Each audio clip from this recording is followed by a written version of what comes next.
العالمين الرحمن الرحيم مالك يوم الدين والصلاة والسلام على سيد الأنبياء وأفضل المرسلين نبينا محمد وعلى آله وصحبه وسلم أجمعين.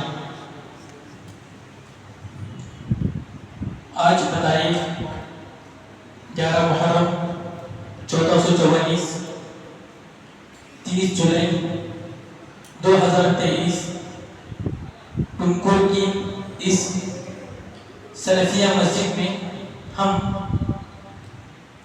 ایک دعوتی پروگرام ماہ محرم تاریخی حقائق کی روشنی میں اس موضوع کے تحت جمع ہے. کچھ عناوین کو سننے کے لیے محرم کے تعلق سے محرم میں پیش آئے اہم واقعات کی حقیقت جاننے کے لیے آج ہم جمع ہیں. نماز سے پہلے آپ جامعہ محمدیہ منصورہ کے ایک قدیم استاد شیخ بی اسماعیل صاحب عمری سے ہجرت کے تعلق سے سن رہے تھے کہ نبی کریم صلی اللہ علیہ وسلم نے مکہ سے مدینے کی طرف کیوں ہجرت کی, اس کے اسباب کیا تھے, اور ہجرت کرنے کے بعد ہجرت کے سبب اللہ رب العالمین نے کن کن نعمتوں سے نوازا. ماہ محرم میں ہجرت کا موضوع کیوں لایا گیا؟ اس وجہ سے کہ ہجرت اسی مہینے کے قریب میں ہوئی تھی, محرم وغیرہ کے قریب مہینہ میں ہوئی تھی. اس وجہ سے ہم مسلمان اپنا اسلامی کیلنڈر ہجرت کی مناسبت سے ماہ محرم سے شروع کرتے ہیں. میرا جو موضوع ہے, جس موضوع پہ مجھ کو بولنا ہے, وہ موضوع ہے مسلمانان بر صغیر پر شیعیت کے اثرات. مسلمان مطلب ہم مسلمان, الحمدللہ اللہ کا شکر ہے, اللہ رب العالمین نے ہمیں اپنی پہچان دی. جس مقصد کے خاطر انسانوں کو پیدا کیا کہ ہم انسان اس اللہ کی عبادت کریں, اس اللہ کی پہچان دی, ہم مسلمان ہوئے الحمدللہ. اور مسلمانوں میں بھی بالکل وہ عقیدہ جو نبی کریم صلی اللہ علیہ وسلم نے صحابہ کرام کو دیا تھا, اس عقیدے پر ہیں, سلف کے عقیدے پر. یہ اللہ کا شکر ہے, یہ مسلمان. بر صغیر کا مطلب بر اعظم ہوتا ہے. دنیا میں 7 بر اعظم ہیں, ایشیا, افریقہ, ہم سب جانتے ہیں. بر صغیر مطلب اسی طرح کے ایک بڑے علاقے کا چھوٹا علاقہ, یعنی ہمارا ملک پڑوسی ملک اور بنگلہ دیش کا ملا کر ایک اسی کو ایک چھوٹا بر اعظم کہا جاتا ہے. اس کو کہتے ہیں بر صغیر. یعنی ہمارا ملک ہندوستان, پڑوسی ملک اور بنگلہ دیش کے مسلمانوں پر شیعیت کے کیا اثرات ہیں. شیعہ آپ سنتے ہوں گے, شیعہ ایک فرقہ ہے, اس کے تعلق سے کیا جانتے ہیں؟ وہ جو شیعہ فرقہ ہے, ہم اہل سنت و جماعت کے بالکل مخالف ایک فرقہ ہے, ایک جماعت ہے جس کا عقیدہ ہمارے سے الگ, چاہے اللہ پر عقیدہ ہو, چاہے رسولوں کے بارے میں ہو, چاہے صحابہ کے بارے میں ہو, چاہے قرآن کے بارے میں ہو, وہ ہم سے الگ ہیں, ان کا تصور الگ ہے. جیسے ہم اہل سنت و جماعت کا عقیدہ یہ ہے کہ عبادت کے لائق کون ہے؟ عبادت نذر و نیاز, سجدہ یا دعا, خوف, توکل کس کے لیے ہے؟ صرف اللہ کے لیے. لیکن وہ کہتے ہیں کہ نہیں, علی رضی اللہ عنہ کے لیے بھی آپ دعا کر سکتے ہیں, ان کے ان سے ڈر سکتے ہیں, ان سے امید لگا سکتے ہیں, ان کے مزار پہ جا سکتے ہیں, ان کا طواف کر سکتے ہیں. یہاں پہ ہمارا اختلاف ہو گیا. ہم کہتے ہیں کہ نبوت افضل ہے. اللہ کے بعد اگر اس کائنات میں کوئی بڑا رتبہ ہے, مخلوق میں اگر کوئی سب سے بڑا رتبہ ہے تو نبوت ہے کہ اللہ رب العالمین کسی کو اپنا نبی چنے. اسی وجہ سے رسول اکرم صلی اللہ علیہ وسلم کائنات میں سب سے افضل ہے اور نبیوں کے امام ہیں, تو رسول سب سے افضل ہے. لیکن شیعہ فرقے کے پاس نبوت بڑا رتبہ نہیں ہے, ان کے پاس ولایت ایک خاص لفظ ہے. وہ کہتے ہیں کہ وہ اللہ ہی سے لگے ہوئے یا پھر کائنات کو جس نے پیدا کیا ہے اسی سے تعلق رکھنے والے جو اس میں شامل ہوتا ہے وہ اس میں شامل ہوتا ہے وہ افضل ہوتا ہے. صحابہ کرام ہماروں میں اختلاف ہے. ہم کہتے ہیں کہ سارے صحابہ کے اتفاق سے ابو بکر افضل تھے. سارے صحابہ کے اتفاق سے امتیوں میں سب سے افضل کون تھے؟ ابو بکر تھے. رسول اکرم صلی اللہ علیہ وسلم نے اس کو ثابت کیا تھا اپنی زندگی میں. یہ ہمارا عقیدہ ہے. لیکن وہ اس میں اختلاف کرتے ہیں. وہ کہتے ہیں کہ نہیں، زیادہ حقدار علی تھے، علی رضی اللہ تعالیٰ ہوتے. اسی طریقے سے قرآن کے بارے میں بھی ہم کہتے ہیں کہ جو قرآن ہے یہی نور ہے، یہ ہدایت ہے، یہ برکت ہے. لیکن وہ کہتے ہیں کہ نہیں، یہ ظاہری قرآن الگ ہے، باطنی قرآن اور ہے. یہ قرآن کا ایک باطن اور ہے جو صرف ہم لوگوں کے پاس ہے. یہ ظاہری قرآن کچھ بھی نہیں ہے. اس طریقے سے بہت سارے اختلاف ہے. ایک فرقہ ہے، اس کے الگ عقائد ہے، اس کے الگ تصورات ہیں. کوئی شیعہ ہے، ہم ان کو جانتے ہیں. مجھے جو آج تقریر میں بتانا ہے وہ یہ ہے کہ ہمارے عقیدے پر، جو عقیدہ جس عقیدے پہ رسول اکرم صلی اللہ علیہ وسلم نے صحابہ کرام کو چھوڑا تھا، اور اس عقیدے کو صحابہ کرام سے تابعین نے لیا تھا، تابعین سے تابعین لیا تھا، اور اس کے بعد پھر محدثین مفسرین اس کو لیے، اور یہ اہل سنت الجماعت فرقہ ناجیہ، فرقہ منصورہ، طائفہ منصورہ یہ چل رہا ہے. ان لوگوں کے عقائد ہم پہ کیسے کیسے اثر انداز ہوئے، مجھ کو یہ بتانا ہے. اچھا میرا تھینک یو.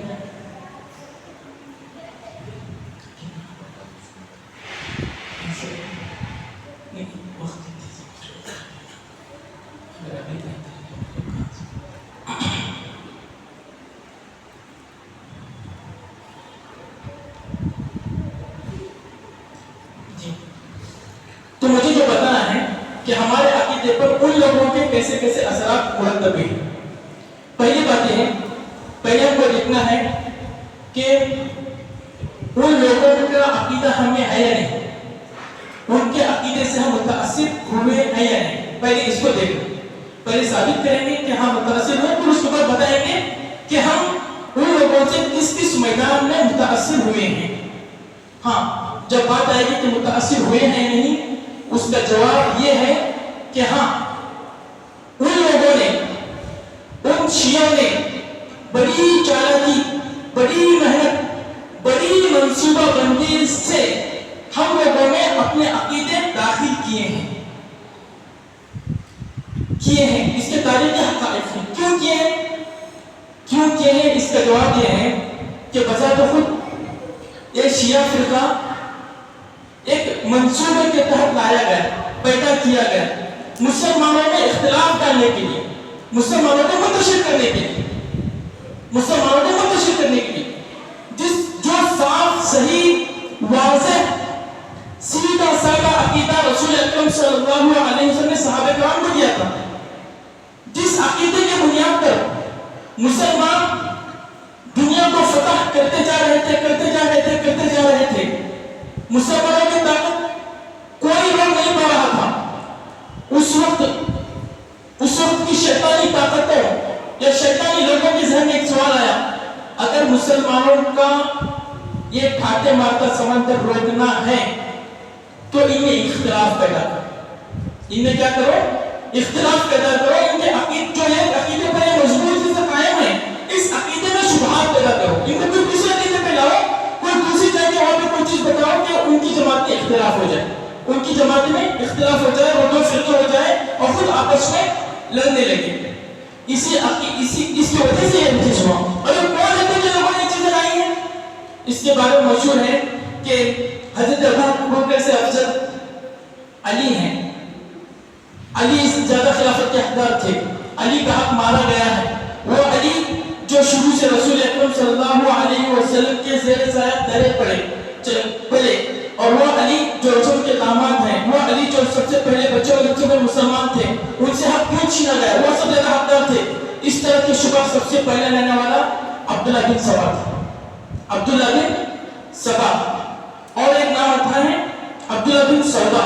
اس طرح کے لوگ جو شروع میں یہ لوگوں میں یہ شبہات پیدا کر رہے تھے. ان کے بارے میں یہ جو عبداللہ بن سبا ہے، عبداللہ بن سودا ہے، کہ حقیقت کے یہ لوگ کون تھے؟ ان کے بارے میں علامہ احسان علی ظہیر، علامہ احسان علی ظہیر، آپ سب نے نام ان کا سنا ہے. یہ سلفی عالم ہونے کے ساتھ ساتھ جو جماعتیں دنیا میں موجود ہیں میں جو الگ الگ فرقے ہیں اس کے بڑے ماہر عالم تھے، ان جوابوں کے تعلق سے کو بہت علم تھا. یہ عبداللہ بن سبا اور عبداللہ بن سودا کے تعلق سے علامہ احسان ظہیر اپنی کتاب اشیاء و تشیع فرق و تاریخ، شیعہ کون ہے ان کے بارے میں ان کی کتاب ہے اشیاء و تشیع فرق و تاریخ میں کئی سارے علماء اکرام کے حوالے سے لکھتے ہیں کہ المحققون من اہل السنہ، اہل السنہ کے بڑے بڑے علماء، بڑے بڑے علم والے اس بات کا اعتراف کرتے ہیں، اس بات کو مانتے ہیں کہ یہ عبداللہ بن سبا اور عبداللہ بن سودا اصلاً یہودی تھے جن کا مشن صحیح عیسائی دین کے نسخ کرنے کی طرف اسلام کی صحیح تعلیمات کو بھی مسخ کرنا تھا. ہم کو معلوم ہے عیسائیت توحید پر قائم تھی، عیسیٰ السلام اللہ کو ہی رب بنانے، اللہ کی عبادت کرنے کی دعوت دینے کے لیے آئے تھے. یہودیوں نے بڑی چالاکی سے اس عیسائی دین کو بت پرستی وثنی دین بنا دیا. ایسے بنا دیا اس کی تاریخ ہے، پال نے بنایا تھا بڑی سازش کے ساتھ. انہوں نے سوچا کہ جیسا ہم نے عیسائیوں کو مشرک بنا دیا، اسی طریقے سے یہ توحید والے، یہ جو مسلمان توحید کی عقیدے کی وجہ سے ساری دنیا فتح کرتے جا رہے ہیں، ہم ان کو مشرک بنائیں گے، ہم ان میں صرف کسی بھی طرح سے داخل کریں گے. تو اس مشن کے لیے یہ آئے تھے، اس مشن کے لیے عبداللہ بن سبا اور عبداللہ بن سودا اور ان کی جیسی ایک ٹیم آئی تھی. تو اسے کیا پتا چلا؟ اسے یہ پتا چلا کہ ایک سازش کے تحت یہ شیعہ فرقہ وجود میں لایا گیا، اس کے عقیدے بنائے گئے مسلمانوں کو توڑنے کے لیے. یہ اردو میں ایک بڑی مشہور کتاب ہے شیعیت تاریخ و افکار، نام کتاب کا شیعیت تاریخ و افکار. اس کتاب کے مقدمے کی ابتدا یوں کی گئی ہے، شیعیت کیا ہے؟ اسلام کے خلاف یہود و مجوسیت کی ملی بھگت کا نام ہے. شیعیت نہ صرف یہ کہ یہودیت کی کوکھ سے پیدا ہوئی ہے، بلکہ اس کی تخلیق کا مقصد ہی اسلام کے خلاف ایک گھناؤنی سازش ہے. اور کیا دلائل ہے؟ اس کے بہت سارے دلائل ہیں، میں نے کچھ دلائل بتا دیا. جب یہ ثابت ہو گیا کہ اسلام کی تحریف کے لیے، اسلام کی صحیح تعلیمات کو مسخ کرنے کے لیے یہ شیعہ فرقہ وجود میں آیا تھا، اس کے عقائد وجود میں آئے تھے. اب میں آپ کو 3 یہاں سے بتاؤں گا کہ انہوں نے اسلامی تعلیم کو، اسلام کی تاریخ کو یا اسلام کو کس کس میدان میں یا کس کس ذریعے سے بدلا. پہلی چیز، تاریخ سے چھیڑ چھاڑ. سب سے پہلے جو جب انہوں نے ارادہ کیا کہ اسلام کو بدلنا ہے، تو انہوں نے سب سے پہلے لیا کہ اسلامی تاریخ کو بدلو. یہاں پہ بھی آج کل ہمارے ملک میں بھی تاریخ کو بدلنے کی کوشش کی جا رہی ہے. کیوں کہ آج سے 30 سال 50 سال کے بعد لوگوں کو پتہ ہی نہ چلے کہ ابو کلام آزاد کون تھے، خان عبد الغفار کون تھے، رضیہ سلطانہ کون تھی، اشفاق احمد کون تھے. تو کوشش کی جا رہی ہے آج تاریخ بدلنے میں، کل کچھ علم ہوگا ہی نہیں، تو انہوں نے سوچا کہ مسلمانوں کو اگر ان کو صحیح دین سے پھیرنا ہے تو ان کی تاریخ کو بدلو، ان کی تاریخ کو بدلو. اور انہوں نے تاریخ کو کیسے بدلا؟ تاریخ کو بدلا انہوں نے اسلام میں جو اہم واقعات ہوئے ہیں ان واقعات میں اپنے عقیدہ داخل کر کے یا ان واقعات کو اپنے افکار کا رنگ دے کر. ایک پی ایچ ڈی کا ایک ریسرچ ہے، پی ایچ ڈی کا جو رسالہ ہوتا ہے اس کا نام ہے اثر التشیع علی الروایات التاریخیہ فی القرن الاول الہجری. پہلی صدی ہجری کے واقعات میں تشیع کی چھیڑ چھاڑ. شیعہ والوں نے وہ واقعات جو پہلی صدی ہجری میں آئے ان واقعات میں کس انداز میں اپنا عقیدہ داخل کرنے کی کوشش کی ہے، ان واقعات کو صحیح زاویے سے پھیر کر اپنے انداز میں بیان کیا ہے. اس کو لکھنے والے کون ہیں؟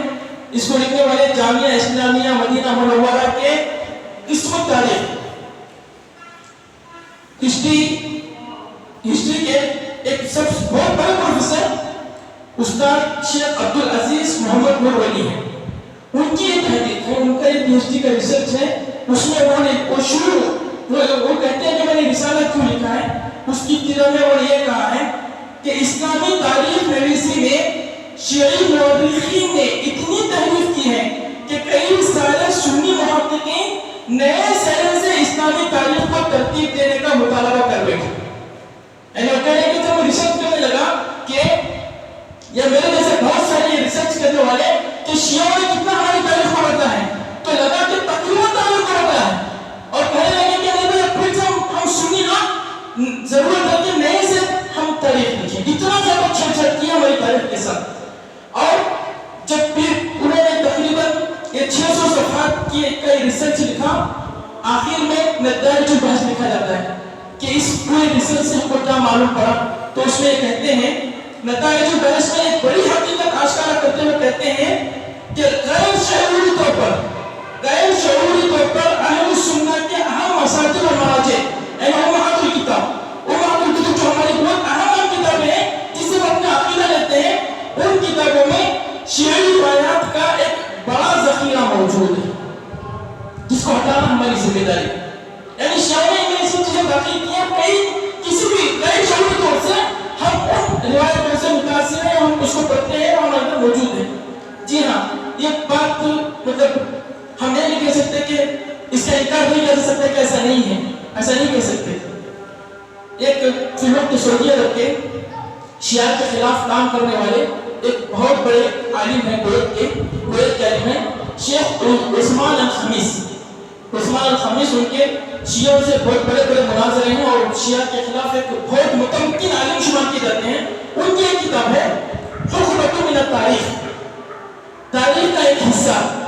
اور انہوں نے وہ کتاب لکھی ہے، وہ حوادث جو رسول صلی اللہ علیہ وسلم کے بعد صحابہ کرام یا پھر جو بہت بڑی زندگی بھی تھی اس کے تعلق سے اس کی حقیقت کیا ہے. اس میں انہوں نے ایک بات مانگا ہے کہ وہ آیتیں جس کی تفسیر میں اکثر اہل سنت والجماعت شیعہ کا عقیدہ رکھتے ہیں، شیعہ کی تفسیر سے متاثر ہیں. ایک پوری کئی سارے آیتوں کی فہرست نہیں کی ہے کہ آیت ہے اس کا سنی مفہوم یہ ہے، لیکن اہل سنت والجماعت چاہے کہیں کے عرب کے ہندوستان کے یا مصر کے اہل سنت والجماعت میں یہ آیتوں کی تفسیر شیعہ کے عقیدے پر ہے یا شیعہ سے متاثر. کئی سارے آیتیں میں نے بیان کی ہیں اس طریقے سے. تو اس طریقے سے ہوا ہے. تو میں یہ کہہ رہا تھا کہ جو جامعہ اسلامیہ کے مشہور استاد وہ کہتے ہیں کہ ہمارے امہات الکتب میں شیعی روایات موجود ہیں، اسے ہمیں الگ کرنا ہے. صرف اتنا ہی نہیں بلکہ یہ جو ریسرچ جو میں نے کی ہے یہ یہاں تک کہتے ہیں کہ اکثر مورخ بھی صحیح اسلامی تاریخ میں کی گئی اس شیعی حرکت سے متاثر نظر آتے ہیں. یعنی ان شیعی روایات پر اعتماد کرتے ہوئے نتائج اخذ کرتے ہیں اور اس کو ایک حقیقت تسلیم کرتے ہیں. تو یہ پہلا سبب تھا یا پہلا طریقہ تھا کہ جہاں سے شیعہ نے ہماری تاریخ سے چھیڑ چھاڑ کی ہے، ہماری اسلام کی صحیح تعلیمات سے چھیڑ چھاڑ کی ہے کہ تاریخ کو بدلنے کی کوشش کی ہے. دوسری ان کا طریقہ، شیعہ کا دوسرا طریقہ، جس طریقے سے انہوں نے ہمارے عقائد پر، ہمارے رسم و رواج پر یا ہماری سوچ پر اثر ڈالنے کی کوشش کی ہے، سیاسی طاقت کا استعمال کر کے. وہ شروع سے چونکہ ایک منظم ایک منصوبہ میں تحریک کی، وہ شروع سے کوشش کی کہ کسی بھی طریقے سے کرسی تک پہنچے، طاقت تک پہنچے، بادشاہ بنے یا بادشاہ کے وزیر بنے، وزیر نہیں تو وزیر کو مشورہ دینے والے بنے. اور پھر اس سیاسی طاقت کا استعمال کر کے انہوں نے ہم کو ہمارے صحیح عقیدے سے دور کر کے ان کے جو عقیدے ہیں یا ان کے عقیدے ہم کو ڈالنے یا اس عقیدے کا تاثر دینے کی کوشش کی. لکھا گیا ہے، میں چونکہ کتابوں میں جیسے لکھا ہے پڑھ کے سنا رہا ہوں، آپ سنیے. شیعیت اگرچہ پہلی صدی ہجری ہی میں برصغیر میں داخل ہو گئی تھی، لیکن اس نے سلاطین بہمنی، عادل شاہی، قطب شاہی، نظام شاہی، مغل بادشاہوں، فرمان روایت رامپور، نوابان بنگالو اور کے زیر سایہ خوب ترقی کی اور پورے برصغیر میں اپنے پنجے مضبوطی سے گاڑ دیے. یعنی یہ جتنے حکومتیں تھیں، عادل شاہی، قطب شاہی، نظام شاہی، مغل بادشاہ یا پھر رامپور کے جو فرمان روایت تھے، نوابان بنگال کو جب چل رہے تھے، ان کے زمانے میں سیاست ان سے بہت زیادہ قریب ہو گئے. حتیٰ کہ سلطنت مغلیہ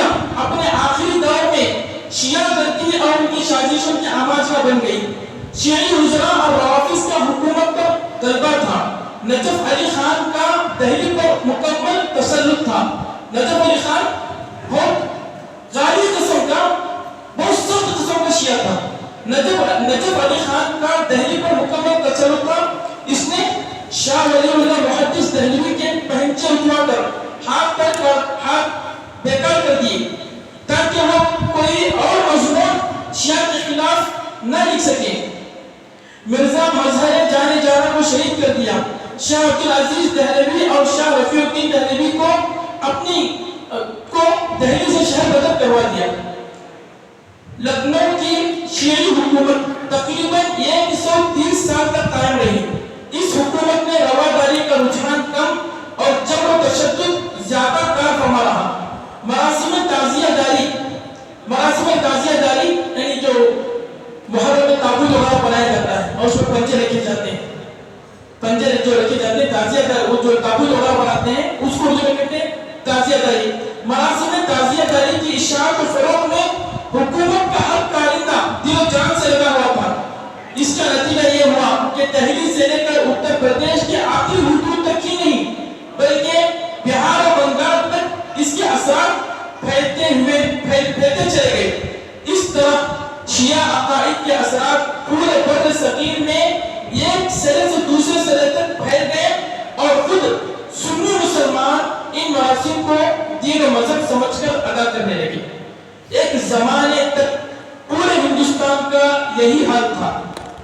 مراسم تعزیہ داری، عقیدت و احترام، ماتم زنی، سینہ توڑی، مرثیہ خوانی مطلب ہے کہ حضرت حسین کی جو شہادت ہوئی تھی، شہدائے کربلا کی یاد میں مرثیہ پڑھنا، ان کے ظلم کو یاد کر کے رونا اور پھر اس طرح کی چیزیں. مرثیہ خوانی، شہادت حسین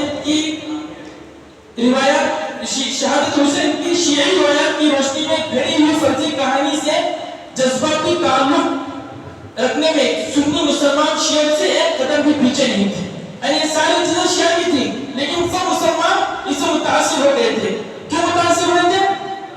یہ جو شروع میں بادشاہوں کے نام گنوائے، حکومتیں گنوائی، یہ حکومتیں زبردستی یہ چیزیں مسلمانوں پر تھوپی تھی.